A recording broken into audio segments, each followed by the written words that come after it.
Hi guys, sorry we got cut off, but just a few more things before I let you go.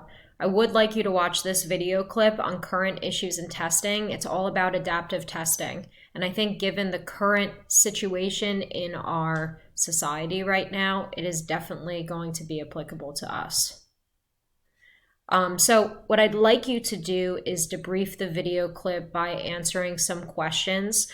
You will be able to answer these questions in a Google form that'll be on Google Classroom. The ETS, also known as the Educational Testing Services, are now offering computerized tests. If you think about PARCC or the GRE or the Praxis, a lot of these standardized tests are being moved onto an online format. They are also considered adaptive tests because each question is chosen based on the ability of the test taker. So what I'd like you to do in the Google form is answer the following questions. What are the potential benefits and drawbacks of adaptive tests? How could the use of technology both positively and negatively impact an individual's score?